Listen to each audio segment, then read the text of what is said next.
नमस्कार, आप देख रहे हैं स्पेशल रिपोर्ट न्यूज रूम से। आपके साथ मैं हूं अंजना ओम कश्यप। आम आदमी पार्टी ने नए सिरे से प्रधानमंत्री नरेंद्र मोदी को ललकारा है।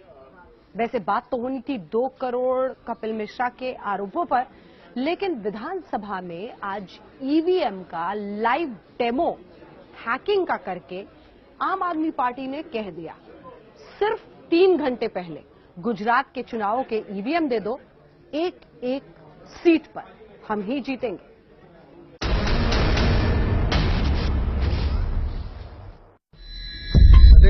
देश के अंदर ये ईवीएम का लाइव टेस्ट है। ये ईवीएम नकली सही, लेकिन ईवीएम की गवाही के लिए दिल्ली विधानसभा में पहुंचा, जहां आम आदमी पार्टी विधायक सौरभ भारद्वाज ये साबित कर रहे हैं कि ईवीएम के साथ न सिर्फ छेड़छाड़ हो सकती है, बल्कि कोड के जरिए किसी भी पार्टी के वोट किसी दूसरी पार्टी को दिलवाए जा सकते हैं।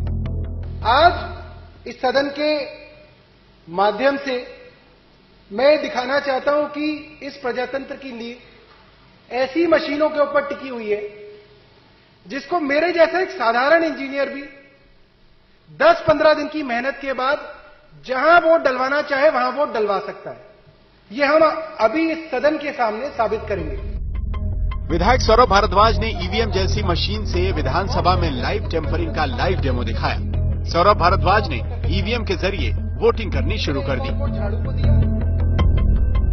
सौरभ भारद्वाज ने इस लाइव डेमो में आम आदमी पार्टी, बीएसपी, बीजेपी, कांग्रेस और समाजवादी पार्टी को रखा। भारद्वाज ने इन 5 पार्टियों को डेमो के दौरान वोट दिए। डेमो के दौरान आम आदमी पार्टी को सौरभ ने 10 वोट दिए। बीएसपी के सामने उन्होंने 2 बार बटन दबाया। बीजेपी के सामने बटन उन्होंने 3 बार दबाया। समाजवादी पार्टी और कांग्रेस को भी उन्होंने 2-2 वोट दिए। इस तरह ईवीएम नुमा मशीन में कुल 19 वोट डाले गए। सौरभ भारद्वाज ने इसके बाद वोटों की गिनती की बात की, लेकिन उससे पहले बीजेपी कार्यकर्ताओं पर कोड के जरिए ईवीएम में छेड़छाड़ की कहानी समझाई। ये हम आपको बताना चाहते हैं कि इसके सीक्रेट कोड हैं। जिस पार्टी के पास है वो उस सीक्रेट कोड को इस मशीन के अंदर दाखिल करके अपनी पार्टी को जिता सकता है। अगर आपने तय कर लिया कि सरकार तो बीजेपी की है, तो कोड भी बीजेपी वालों को पता है। और अगर आपने 10 बजे तय कर लिया है कि अब आपको बीजेपी को जिताना है और अब जो जो वोट इस बूथ के अंदर डलेगी, बटन चाहे कोई भी दबे, वो वोट सिर्फ और सिर्फ कमल पे जाएगी, तो उसका कोड है 123414। इस लाइव डेमो में वोटिंग के बाद जब वोटों की गिनती हुई तो ईवीएम नुमा मशीन में पार्टियों को डाले गए वोटों में बड़ा हेरफेर दिखने लगा। आम आदमी पार्टी को 10 वोट पड़े थे, लेकिन नतीजे में आम आदमी पार्टी के खाते में 2 वोट दिख रहे थे।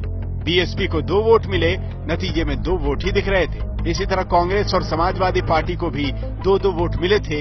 इसकी गिनती भी सही निकली। बीजेपी को तो महज 3 वोट पड़े थे, लेकिन गिनती के दौरान बीजेपी के वोटों की संख्या 11 दिखने लगी।